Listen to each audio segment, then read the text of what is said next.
morning students. This video is sponsored by Virgin Mary Higher Secondary School Ujjain. Today we will start Social Science Class 8 Lesson 4 National Integration यानी कि राष्ट्रीय एकीकरण. In this chapter we have to learn what is national integration यानी कि राष्ट्रीय एकीकरण क्या है. सेकेंड रहेगा what are the supporting constituents of national integration यानी कि राष्ट्रीय एकीकरण के लिए कौन कौन से तत्व सहायक हैं. थर्ड है आपका what are the impeding factors of national integration राष्ट्रीय एकता में बाधक तत्व कौन कौन से हैं.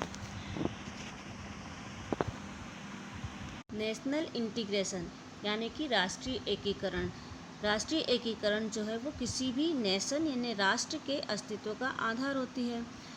To understand the meaning of national integration यानी नेशनल इंटीग्रेशन का मीनिंग समझने के लिए ये पहले यह ज़रूरी है कि हम पहले नेशन शब्द या जो टर्म है उसको समझा जाए.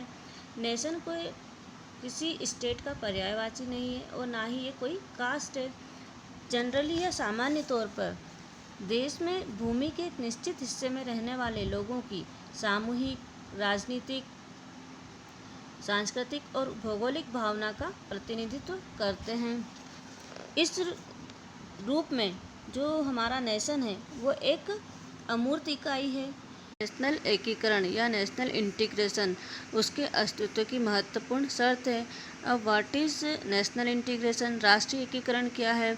तो नेशनल इंटीग्रेशन जो है देश में रहने वाले सभी लोगों के बीच में कास्ट क्रीड रीजन और लैंग्वेज यानी कि जाति धर्म क्षेत्र और भाषा का भेदभाव किए बिना उनमें आपस में एक दूसरे को समझने और एकता की भावना का होना ज़रूरी है. नेशनल इंटीग्रेशन जो है सामान्यतः राष्ट्र में भावनाओं का एकीकरण है. देश के जो सिटीजन्स यानी निवासी हैं उनके मन में एकता की भावना ही राष्ट्रीय एकीकरण या नेशनल इंटीग्रेशन का आधार है. नेशनल इंटीग्रेशन जो है जितने भी सिटीजन्स हैं या नागरिक हैं उनके विचारों व्यवहारों और भावनाओं से उत्पन्न होता है. हर एक नागरिक का कर्तव्य है कि वह उन फीलिंग्स और विचारों का विरोध करे जो कि हमारी नेशनल इंटीग्रेशन और नेशनल यूनिटी यानी राष्ट्रीय एकता और राष्ट्रीय अखंडता को कमज़ोर करते हैं. और हमें ऐसे कार्य करने चाहिए जिससे कि नेशनल इंटीग्रेशन और नेशनल यूनिटी मजबूत होती हो. हिस्टोरिकल बैकग्राउंड यानी कि ऐतिहासिक पृष्ठभूमि. एंशिएंट इंडिया यानी कि प्राचीन भारत में राष्ट्रीय एकीकरण नेशनल इंटीग्रेशन की समस्या कभी नहीं रही. पहले विभिन्न देशों और क्षेत्र के लोग हमारे भारत में आए. बहुत से लोगों ने इंडिया को ही अपना घर बना लिया. वे भारतीय संस्कृति और समाज के अंग भी बन गए. उनकी जो लैंग्वेज थी उनके रीति रिवाज यानी रिलीजियस थे. धार्मिक और सांस्कृतिक जीवन शैली भी भारतीय समाज में धीरे धीरे घुल मिल गई. इस प्रोसेस से यहाँ का जो समाज और संस्कृति थी वह भी समृद्ध हो गई. अब हम भारतीय संस्कृति या इंडियन कल्चर की जब भी बात करते हैं तब उसका अर्थ किसी एक कास्ट और क्रीड यानी कि किसी एक धर्म और जाति से नहीं होता है बल्कि पूरे भारत की संस्कृति या कल्चर से होता है. पुराने समय में नेशनल इंटीग्रेशन को मजबूत करने के लिए अनेक कार्य किए गए. इनमें सबसे बड़ा काम था भारतीयों में घूमने की प्रवृत्ति को विकसित करना. पुराने समय से ही लोग एक स्थान से दूसरे स्थान पर श्रद्धा भक्ति से आते जाते रहते हैं. इनमें चारों धाम बद्री विशाल जगन्नाथपुरी रामेश्वरम और द्वारिका की यात्रा का भी काफ़ी योगदान है. इसी प्रकार तीसरे वर्ष क्रमशः 4 अलग अलग स्थानों में लगने वाले महाकुंभ में आम जनता का पहुंचना भी नेशनल इंटीग्रेशन कहलाता है. इसी प्रकार 4 अलग अलग स्थानों में लगने वाले महाकुंभ में आम जनता का पहुंचना भी नेशनल इंटीग्रेशन में सहायक है. ये सभी जो अरेंजमेंट्स या व्यवस्थाएं होती हैं ये सभी व्यवस्थाएं जो हैं भारतीयों के मन में एकता यानी कि यूनिटी की भावना को विकसित करती हैं. नेक्स्ट है आपका the concept of national integration राष्ट्रीय एकीकरण का स्वरूप. नेशनल इंटीग्रेशन 2 टाइप्स का होता है. फर्स्ट टाइप का जो है उसमें सभी चीज़ें आती हैं जैसे कि यूनिटी यानी कि एकता हो गई, कॉमन लैंग्वेज यानी भाषा हो गई, मोड ऑफ लिविंग रहन सहन, राइट्स एंड रिचुअल्स रीति रिवाज, धार्मिक पूजा पद्धति ये सब इसके अंतर्गत आते हैं. जो दूसरे टाइप का होता है वह है आपका यूनिटी इन डाइवर्सिटी, यानी कि अनेकता में एकता। इसके अंतर्गत सभी चीज़ें आती हैं, जैसे वहाँ पर नेशन में रहने वाले लोगों की भाषा हो गई, रहन सहन, रीति रिवाज, पंथ, ये सब अलग अलग होने के बावजूद भी जब भी राष्ट्रीय हित की बात आएगी या राष्ट्रीय सुरक्षा की बात आती है तो सभी का सोच और दृष्टिकोण जो है वो समान हो जाते हैं। नेशनल मुद्दों पर भी राष्ट्रीय एकता, अखंडता, संप्रभुता यानी कि यूनिटी, इंटीग्रिटी और सोवरनिटी के बारे में सबकी सोच एक समान हो जाती है। नेशनल इंटीग्रेशन की जब भी बात करेंगे तो यहाँ हमें दूसरे प्रकार का नेशनल इंटीग्रेशन देखने को मिलता है, क्योंकि भारत एक बहुत बड़ा देश है जो कि आकार में रूस को छोड़कर के लगभग यूरोप के बराबर है। पॉपुलेशन वाइज भी जो इंडिया का वर्ल्ड में सेकंड पोजीशन पे है। यहाँ 250 से अधिक लैंग्वेजेस बोली जाती हैं और 22 भाषाओं को जो है हमारे कॉन्स्टिट्यूशन यानी संविधान में राष्ट्रीय भाषा के रूप में अधिसूचित किया गया है। यहाँ पर धर्म की दृष्टि से देखा जाए तो विश्व के लगभग सभी धर्म पद्धतियाँ यहाँ पाई जाती हैं। भारत में हिंदुओं के अलावा मुस्लिम, ईसाई, पारसी, सिख और कई धर्म के मानने वाले लोग भी हैं। स्वाभाविक है उनमें वेशभूषा, ड्रेसिंग हैबिट्स, फूड हैबिट्स यानी खान पान, रहने के तौर तरीके और धार्मिक पद्धतियों में भी अंतर है। इसके बावजूद भी सभी में राष्ट्रीय हित यानी कि नेशनल इंटरेस्ट को लेकर के एकता है। इसी को अनेकता में एकता या यूनिटी इन डाइवर्सिटी कहा गया है। नेशनलिज्म यानी राष्ट्रीयता की भावना ही जो हमारी एकता को शक्ति प्रदान करती है। इसीलिए इंडियंस कहते हैं श्रीनगर और Guwahati our country our soil, यानी श्रीनगर हो या गुवाहाटी, अपना देश अपनी माटी। नेक्स्ट है आपका प्रमोशनल फोर्सेस, राष्ट्रीय एकीकरण में सहायक तत्व। चूँकि इंडिया की यूनिटी और इंटीग्रिटी को बनाए रखने के लिए यानी भारत की एकता और अखंडता को बनाए रखने के लिए समय समय पर अनेक प्रयास किए गए हैं। इंडियन कॉन्स्टिट्यूशन में ऐसे आइडियाज़ और प्रिंसिपल यानी कि ऐसे आदर्श और सिद्धांतों का समावेश किया गया है जिनसे कि भारत की एकता शक्तिशाली होती है।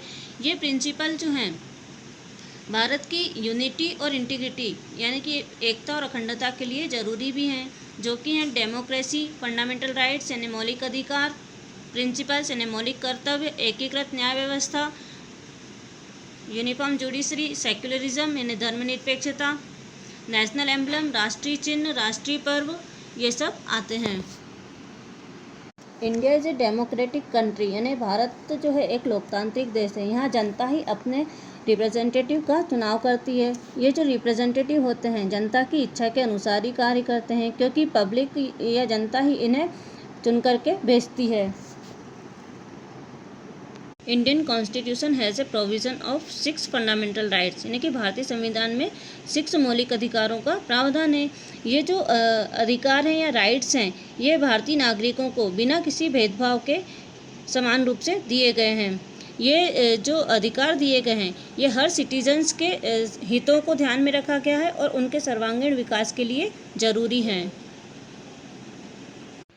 नागरिकों को विकास के अवसर प्रदान करने के लिए मौलिक अधिकारों में इक्वलिटी, फ्रीडम और सोशल जस्टिस यानी कि समानता, स्वतंत्रता और सामाजिक न्याय आदि का प्रावधान है।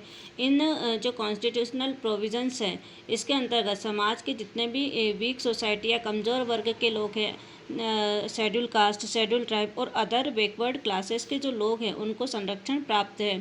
प्रत्येक सोसाइटी को अपना धर्म और भाषा मानने की भी स्वतंत्रता है। जो डायरेक्टिव प्रिंसिपल्स यानी जो नीति निर्देशक सिद्धांत है उसमें भी पुअर्स यानी निर्धनों को, शोषितों को और समाज के कमज़ोर वर्ग के हितों के लिए कार्य किया जाता है।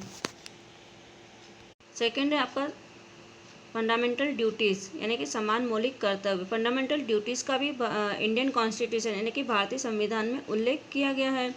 भारत का प्रत्येक नागरिक का कर्तव्य है कि वह कॉन्स्टिट्यूशन और उसके ideals, principles, national flag, national anthem का आदर करें। सभी नागरिकों को भारत की यूनिटी और इंटीग्रिटी यानी एकता और अखंडता हेतु राष्ट्र की सेवा के लिए हमेशा तत्पर रहना चाहिए और ब्रदरहुड यानी कि भाईचारे की भावना का निर्माण करना चाहिए और जितनी भी पब्लिक प्रॉपर्टी है उसकी भी सुरक्षा करना चाहिए। भारत में डेमोक्रेसी और नागरिकों के जो भी राइट्स ऑफ सिटीजन्स यानी नागरिकों के अधिकारों की रक्षा का जो दायित्व है वो नगरपालिका का है। भारत में यूनियन अथवा केंद्र यानी कि यूनियन, सेंट्रल और स्टेट में जितने भी लॉज हैं उनको लागू करने के लिए एक हरी न्याय व्यवस्था है। भारत की जो जुडिशरी है उसका स्वरूप भी एकीकृत है और उसका गठन एक पिरामिड के रूप में होता है। नेक्स्ट है आपका सेक्युलर स्टेट यानी कि धर्मनिरपेक्ष।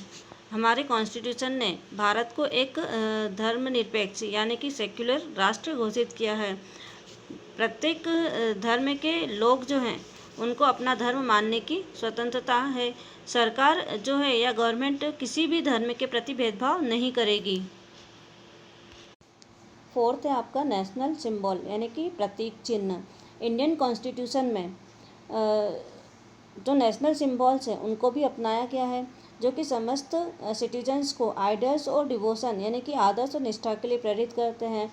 जैसे कि ट्राई कलर यानी कि राष्ट्रीय ध्वज, नेशनल एंथम जनगण मन, नेशनल सॉन्ग जो है वो वंदे मातरम है, नेशनल एम्बलम हमारा अशोक चक्र है।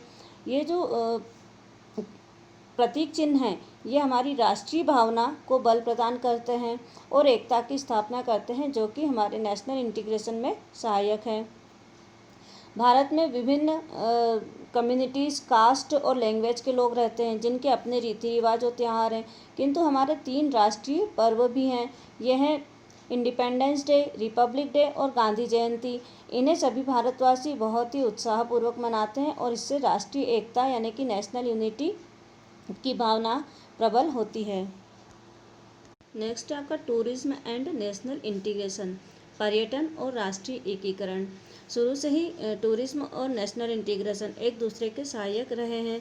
इतने विशाल देश को समझने में और सभी में एकता का भाव जगाने के लिए टूरिज्म जरूरी होता है। टूरिज्म से हम एक दूसरे के निकट आते हैं, एक दूसरे की विशेषताओं को और समस्याओं यानी प्रॉब्लम्स को समझते हैं, जिसके कारण समान भाव, विचार और दृष्टिकोण विकसित होता है। जो टूरिज्म है वो हमारे देश की संस्कृति को, आर्थिक और औद्योगिक विकास को तथा विकास के नए आयामों को समझने में सहायक होता है, यानी कि helpful in knowing the development in culture, economy and industry.